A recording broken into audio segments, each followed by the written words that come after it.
காலை வணக்கம் ஃப்ரெண்ட்ஸ். இன்னைக்கு ஒரு அருமையான நாள். ரிஷியும் ஜஷுவும் அவங்களோட ஸ்கூல் லஞ்சை அவங்களே பேக் பண்ண போகிறாங்க.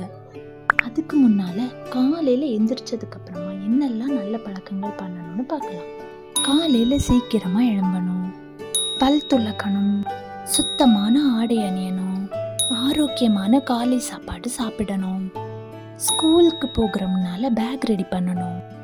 இது போலவே ரிஷியும் ஜஷுவும் காலையில் எழுந்து ப்ரஷ் பண்ணிட்டு குளிச்ச அப்புறமா கிச்சனுக்குள்ளே போனாங்க. சாப்பாடு ரெடி பண்ணுறதுக்கு முன்னால் கையை கழுவுறது ரொம்ப முக்கியம். சுத்தமான ஆப்ரான் கட்டிக்கணும், நகங்களை கட் பண்ணி சுத்தமாக வச்சுருக்கணும், சாப்பாட்டில் முடிவில்லாமல் பார்த்துக்கணும், கிச்சன் டேபிள் க்ளீன் பண்ணியிருக்கணும். ரிஷியும் ஜஷுவும் நல்லா ஹேண்ட் வாஷ் பண்ணிக்கிட்டு அவங்களுக்கு பிடிச்ச ஹெல்த்தியான சாப்பாடு ரெடி பண்ண நினச்சாங்க. சாப்பாடு ரெடி பண்ணும்போது பழங்களையும் காய்கறிகளையும் நல்லா கழுவிக்கணும். சுத்தமான கத்தி, கரண்டி மற்றும் பாத்திரங்களை யூஸ் பண்ணிக்கணும். கத்தி யூஸ் பண்ணுறப்போ பெரியவங்களோட ஹெல்ப் கேட்டுக்கணும். பச்சை உணவையும் சமைத்த உணவையும் தனித்தனியாக வச்சுக்கணும். சாப்பாடு வேஸ்ட் பண்ணாமல் இருக்க தேவையான அளவு மட்டும் எடுத்துக்கணும்.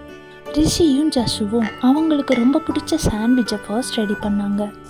ரிஷி அவன் அம்மா கிட்ட ஹெல்ப் கேட்டு ஆப்பிளை கட் பண்ணான். ஜஷு ஸ்ட்ராபெரிஸை நல்லா கழுவி எடுத்துக்கிட்டான். எப்போவுமே லஞ்ச் பாக்ஸ் பேக் பண்ணும்போது வண்ணமயமான ஆரோக்கியமான உணவுகளை எடுத்துக்கணும். பழங்கள், காய்கறிகள், புரதச்சத்து நிறைந்த உணவுகள், முழு தானிய வகை உணவுகள் எல்லாம் எடுத்துக்கணும். லஞ்ச் பாக்ஸ் நல்லா மூடணும். மறக்காம தண்ணீர் பாட்டில் எடுத்துக்கணும். ஒரு நாப்கின் அல்லது டிஷ்யூ பேப்பர் வச்சுக்கணும். ஸ்பூன் இல்லை ஃபோர்க் தேவைப்பட்டுச்சுன்னா எடுத்துக்கணும்.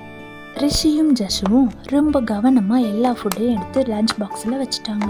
அவங்க ஸ்கூல் கொண்டு போகிறதுக்கு இப்போ லஞ்ச் பாக்ஸ் ரெடி ஆயிடுச்சு. லஞ்ச் பேக் எடுத்துக்கிட்டு ஸ்கூலுக்கு கிளம்புனாங்க. ஸ்கூல் போன அப்புறமா பண்ண வேண்டிய நல்ல பழக்கங்கள் பார்க்கலாமா? ஸ்கூல் போனதும் ஆசிரியர்களுக்கும் நண்பர்களுக்கும் வணக்கம் சொல்லணும். உங்களோட பேக்கையும் திங்ஸையும் கரெக்டான இடத்துல வச்சுருக்கணும். கிளாஸில் ஆசிரியர்கள் சொல்கிறத கவனமாக கேட்கணும். டவுட்ஸ் வந்துச்சுன்னா உங்களோட கைகளை தூக்கி மரியாதையாக கேட்கணும். மதிய உணவை சாப்பிட்டு ஆரோக்கியமாக இருக்கணும். பள்ளியை சுத்தமாக வச்சுருக்கணும். ரிஷியும் ஜஷும் வெயிட் பண்ணிக்கிட்டு இருந்த அந்த லஞ்ச் டைம் வந்தாச்சு. எப்போவுமே சாப்பிட்றதுக்கு முன்னால் கையை நல்லா கழுவணும். நிமிர்ந்து உட்கார்ந்து சாப்பிடணும். சாப்பாடை மெதுவாக மென்று சாப்பிடணும். நண்பர்களோட பகிர்ந்து சாப்பிடணும். வாயில் சாப்பாடு இருக்கும்போது பேசக்கூடாது. ரிஷியும் ஜஷுவும் நல்லா ஹேண்ட் வாஷ் பண்ணிக்கிட்டு அவங்களே ப்ரிப்பேர் பண்ண லஞ்சை எடுத்து சாப்பிட ஆரம்பிச்சிட்டாங்க. அந்த ஹெல்த்தி ஃபுட்ஸ் அவங்களோட புத்தி கூர்மைக்கும் விளையாடுறதுக்கும் ஹெல்ப்ஃபுல்லாக இருந்துச்சு. கொஞ்ச நேரத்தில் எல்லாமே காலி ஆயிடுச்சு. சாப்பிட்ட அப்புறமா குப்பைகளை குப்பை தொட்டியில் போடணும். மறுசுழற்சி செய்யக்கூடிய பிளாஸ்டிக் பாட்டில்ஸை தனியான குப்பை பாக்ஸில் போடணும். மறக்காமல் லஞ்ச் பாக்ஸை திரும்ப வீட்டுக்கு கொண்டு வரணும். வீட்டுக்கு வந்ததும் லஞ்ச் பாக்ஸை நல்லா கழுவணும். சுவையான உணவு தயாரித்த அம்மா அப்பாவுக்கு நன்றி சொல்லணும். ரிஷியும் ஜஷுவும் ஸ்கூல்ல இருந்து வீட்டுக்கு வந்தாங்க. இவ்வளவு ஆரோக்கியமான உணவு தயாரிக்க காரணமான அவங்க அம்மா அப்பா கிட்ட நன்றி சொல்லிக்கிட்டு அவங்க லஞ்ச் பாக்ஸ் காலியானதை காமிச்சு சந்தோஷப்பட்டாங்க. ஸ்கூல்ல இருந்து வீட்டுக்கு வந்ததும் கையையும் முகத்தையும் நல்லா கழுவணும். உடையை மாற்றி சுத்தமாக இருக்கணும். ஹோம் ஒர்க்கை சீக்கிரமா முடிக்கணும். ஆரோக்கியமான ஸ்நாக்ஸ் சாப்பிட்டு ரெஸ்ட் எடுக்கணும். வெளியில விளையாடி உடற்பயிற்சி செய்யணும்.